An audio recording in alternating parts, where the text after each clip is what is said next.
अस्सलाम वालेकुम, this is Abdul Wahab. Hope everyone of you is doing well. आज हम इस वीडियो पे बात करेंगे कि फ़ाशिज़्म क्या है, जिसको हम उर्दू में फ़स्तायत भी बोलते हैं, और जो 20th सेंचुरी की एक पॉपुलिस्ट मूवमेंट थी फ़ाशिज़्म।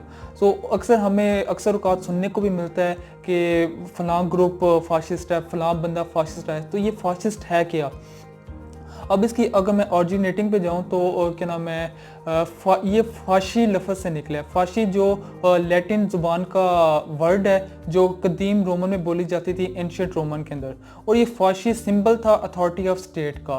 फ़ाशी सिंबल था जिस पे मतलब फ़ाशी अ बंडल ऑफ रॉड्स, मतलब कि डिफरेंट स्टिक्स के, मतलब कि डिफरेंट स्टिक्स का जो बंडल होता था, और बंडल ऑफ रॉड्स को हम फ़ाशी बोलते थे। मतलब एंशिएंट रोमन में उसको फ़ाशी बोला जाता था, जिधर सिविल मजिस्ट्रेट उसको एज ए वेपन यूज़ करता था, एज ए मतलब कि एक सिंबल, अथॉरिटी ऑफ स्टेट की सिंबल यूज़ करता था कि जहाँ भी सोसाइटी के अंदर, जहाँ भी मुआशरे के अंदर कोई भी अगर कोई लॉ की वायलेशन होती थी, सो वो उसको क्या नाम है, कैपिटल पनिशमेंट या कॉर्पोरल पनिशमेंट देने के लिए उसको यूज़ करता था। सो फ़ाशी लफ्ज़ क्या नाम है, एंशिएंट रोमन की मतलब के पैदावार है, वहाँ से निकला है। सो अब हम आगे मज़ीद अगर बात करें तो ये फ़ाशिज़्म आइडियोलॉजी आई किधर से है। कुछ के नज़दीक fascism ideology Italian famous writer and poet Gabriele द गुजरे हैं, कि उनकी मतलब ऑरिजिनेटिंग थी। और कुछ के नज़दीक ये थी कि कुछ ग्रुप जैसे फ्रेडरिक नीत्शे, इधर से ये फ़ाशिज़्म की आइडियोलॉजी आई है। अब बात करते हैं कि पहली दुनिया पे जो फ़ाशिज़्म मतलब कि जो एक पार्टी आई है, वो बनीतो मुसोलिनी की थी। बनीतो मुसोलिनी, अब ये फ़ाशिज़्म के मतलब आने की वजह क्या बनी?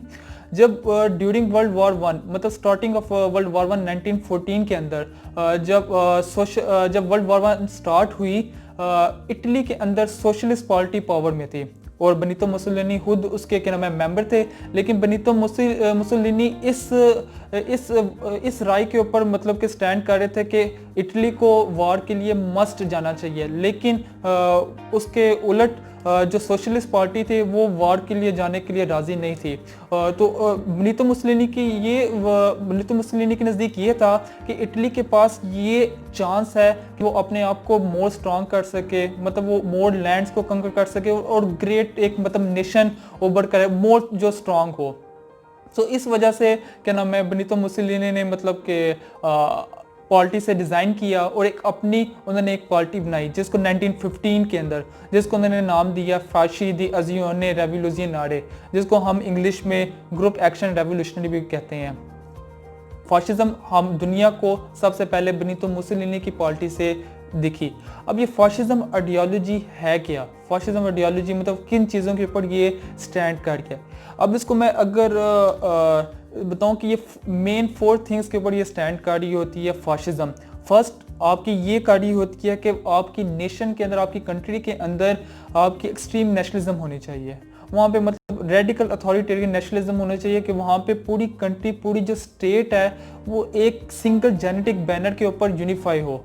वहाँ पे मतलब कल्चर की प्योरिटी होनी चाहिए, वहाँ की रेशियल की प्योरिटी होनी चाहिए। वहाँ पे कोई भी नेशन जो है वो हर लिहाज से प्योर और वो सुपीरियर हो तमाम उसके डिफरेंट, जो उसके मुकाबले में जो भी ग्रुप्स, जो भी रेस, जो भी क्या नाम है कल्चर हो। सो ये सिंगल जेनेटिक बैनर की बात करती है कि वहाँ पे मतलब कि कल्चर प्योरिटी हो। अगर हम हिस्टोरिकली देखें, सो एडोल्फ हिटलर के नज़दीक Jewish community pure Aryan race नहीं थी। मतलब उसके नज़दीक वो प्योर मतलब ये कि प्योर आर्यन रेस की क्वालिफाई नहीं करती थी, जिसकी वजह से क्या नाम है, उस वीकनेस को ख़त्म करने के लिए एक मतलब कि आपकी नेशन के अंदर आपने मोड मतलब ग्रुप को, वो रेस को सिर्फ सुपीरियरिटी रखने के लिए, प्योरिटी रखने के लिए उसने जूश कम्युनिटी का मैस केयर किया था, मैस मर्डर हुआ था। सेकंड फर्स्ट होगी एक्सट्रीम नेशनलिज्म, सेकंड होगी टोटलिटेरियनिज्म। मतलब टोटलिटेरियन स्टेट होनी चाहिए। वहाँ पे जो आपकी क्या नाम है, स्टेट की जो अथॉरिटी है, स्टेट की अथॉरिटी सिर्फ वन मैन वन पार्टी के हाथ में होनी चाहिए, बल्कि ये नहीं कि मतलब कि डिफरेंट ग्रुप से मतलब कि आपकी मतलब कि डिवाइड हुई हो पावर। वहाँ पे सिर्फ वन मैन पावर पे होगा, जो सारी स्टेट की अब्सोल्यूट अथॉरिटी रखता होगा। सेकंड टोटलिटेरियन स्टेट होगी। थर्ड वो बात करता है फाशिज्म के आपने कोई भी पॉलिटिकल आपने मीन अचीव करना है, कोई भी पॉलिटिकल मीन अचीव करना है तो वो थ्रू आप सप्रेशन करेंगे, थ्रू वायलेंस करेंगे। आप थ्रू वायलेंस कोई भी अपने पॉलिटिकल एजेंडा को अचीव करना चाहते हैं, थ्रू सप्रेशन करेंगे। अब इसकी अगर मैं हिस्टोरिकल मिसाल लूँ बनीतो मुसोलिनी ने अपनी ब्लैक शर्ट्स के नाम से जानी जाती है, एडोल्फ हिटलर की क्या नाम है ब्राउन शर्ट से जानी जाती है, जो क्या नाम है जो मजदूर तबके में जाते थे मतलब यूनियंस को तोड़ने के लिए, तो इसको मतलब पैरामिलिट्री ग्रुप के तौर पर काम करते थे। मतलब उनको मतलब कोई भी अपने पॉलिटिकल अपने एजेंडे को अचीव करने के लिए इसको वायलेंस के लिए पैरामिलिट्री ग्रुप को यूज़ करते थे। और नेक्स्ट जो लास्ट पे जो एक इकोनॉमिकली अगर बात करें कि फाशिज्म किधर रिलाई कर रहा है, फाशिज्म सरमायादार को मज़ीद उसको स्ट्रॉन्ग करता है, वो सन्नतकार को मज़ीद स्ट्रॉन्ग करता है कि आपके मतलब कि स्टेट के अंदर आपके जो सरमायादार है उसका कंट्रोल हो बनिस्बत ये कि वहाँ पे क्लास लेस हो।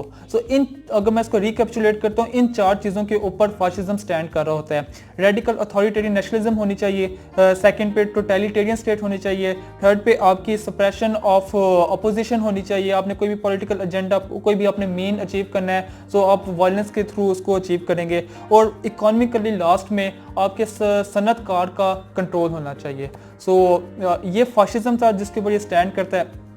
अब इसका मैं कंक्लूड करता बताते जाऊं कि अगर हम इससे हमें इस फाशिज्म आइडियोलॉजी से हिस्टोरिकली हम देखें सो वर्ल्ड वॉर 2 में 50 मिलियन बंदों की जानें गई थी और जिसकी वजह ये फाशिज्म की आइडियोलॉजी थी। सो आज के लिए इस वक्त के लिए अब ये फाशिज्म ये ऑब्सोलीट आइडियोलॉजी है, अब ये रेलिवेंट नहीं रखती। सो इस हमें फाशिज्म की तरफ मतलब कि लोग नहीं जाते, कोई भी कंट्री नहीं जाता। सो होप करता हूँ कि आपको बहुत नई चीज़ें पता चली होंगी। और सो इसको लाजमी लाइक करें और बिल्डिंग न्यू पाकिस्तान को सब्सक्राइब करें और मज़ीद ऐसी इंशाल्लाह आपको इंफॉर्मेटिव चीज़ें दोबारा मिलती रहेंगी। बहुत शुक्रिया। अल्लाह हाफिज़।